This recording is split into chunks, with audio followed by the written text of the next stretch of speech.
Welcome back. The grand jury investigating former President Trump is hearing from more witnesses today in the case surrounding hush money payments made to adult film star Stormy Daniels before the 2016 election. This weekend, Trump posted to social media he would be arrested tomorrow, and he's calling for his supporters to protest. Potentially, charges could come from the Manhattan DA at any moment. So here to help us break all of this down are attorneys Terry Johnson and Butch Hollowell. Thank you both for being here. Welcome. Thank you for having us. So the president has been at the center of a number of inquiries in recent months, still is actively, but this particular case, Butch, I'll start with you, has to do with potential hush money payments before the 2016 election. Yes. Can you break it down for what is the question that the grand jury is considering here? It's a very simple case.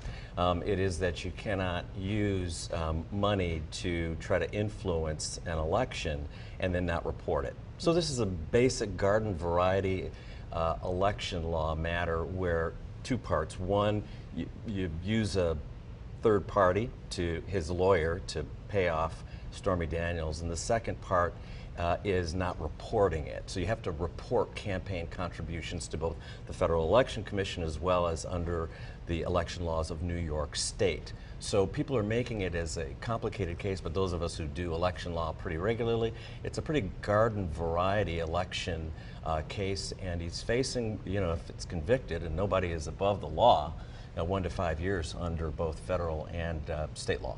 Terry, do you really see a scenario where he is going to be arrested, whether it's tomorrow or at any point here, over this case? No, arrested, no. Listen, first of all, if the DA of New York is dumb enough and wants to throw his political career away on something this stupid, that's fine. Shannon, you said something very interesting, before the 2016 campaign. So if it's before the 2016 campaign, it can't be campaign finances that are being used, okay? We really need to be clear about that. Second thing that would happen if this DA decides to bring charges forth, like any other person, they would call and say, listen, we have an arrest warrant for you. We want you to come to New York, turn yourself in, and that's how it works. You're not going to see, well, again, with some of these people, they may try and storm, his place in Florida, but that would just really be ridiculous. Butch is a former prosecutor.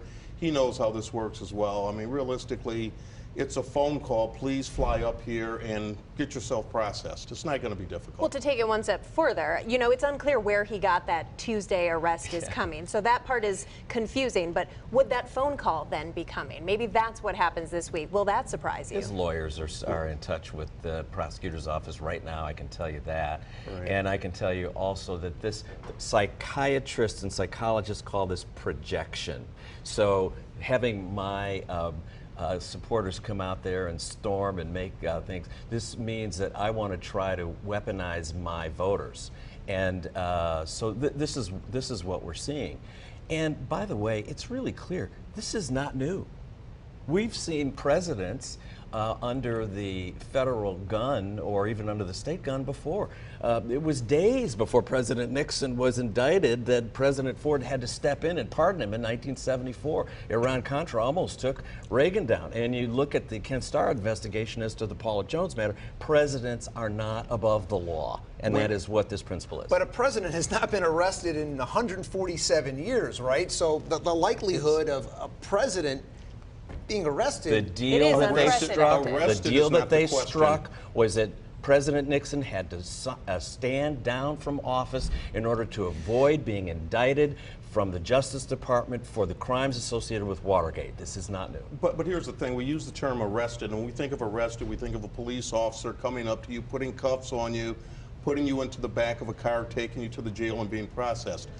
That will not happen. Now, will he have to turn himself in should something happen? Yes, but you will not see Donald Trump in handcuffs. Sure. But let me take that a step further again.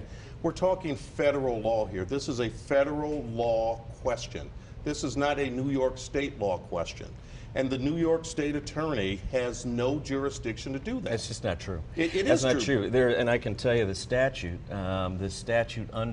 it's a Class E felony under New York law to knowingly and willfully failure to file a campaign finance statement, punishable up to 1 to 5 years in jail. Is that applicable to federal law? It absolutely is applicable to both federal and state law. I practice election law. I can tell you, you have to file campaign finance statements, and it has to track both federal under the Federal Election Commission of the United States Code, as well as New York State election law.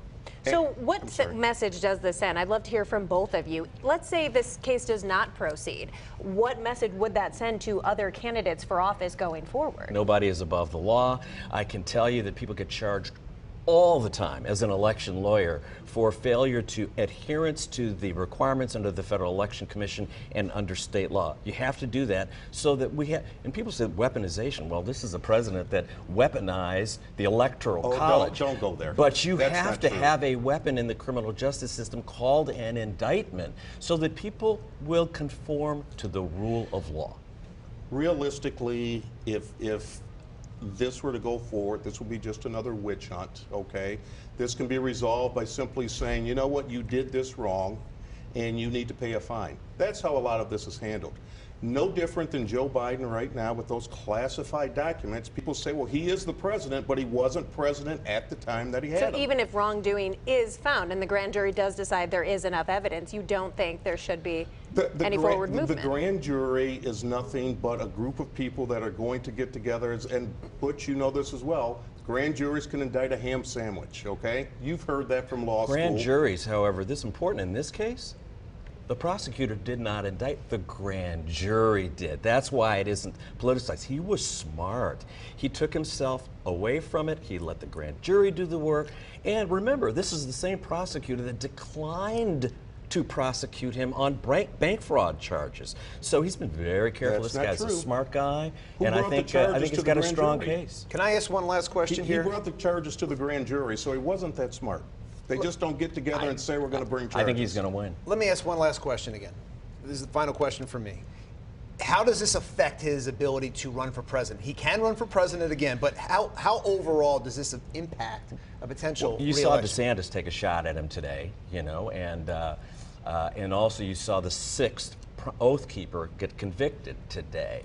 So they're going to bring all of that together. So whether it's Nikki Haley or DeSantis or Pence or others, they are certainly going to tie this around his neck. Here's the thing I'll say that this is, if the Democrats don't want him to run, put up a candidate that can beat him. This is nothing but a political witch That's hunt. Joe Biden. He's going to nothing- beat him. Joe Biden doesn't know where he is, so let's Joe just go Biden from there. is going to beat him. I can tell Yeah, you that let's right keep now. those gas prices and those egg prices high. Keep Well, Biden in. Keep All right, people well, in the before we jobs. get too into the politics of the situation, I thank both of our attorneys for visiting with us today, Terry Johnson and Butch Hollowell. Thank you. This is a story that's not going away anytime soon, No, so I'm sure we'll talk again. You're right. Thank Thank you. you. Thank you both.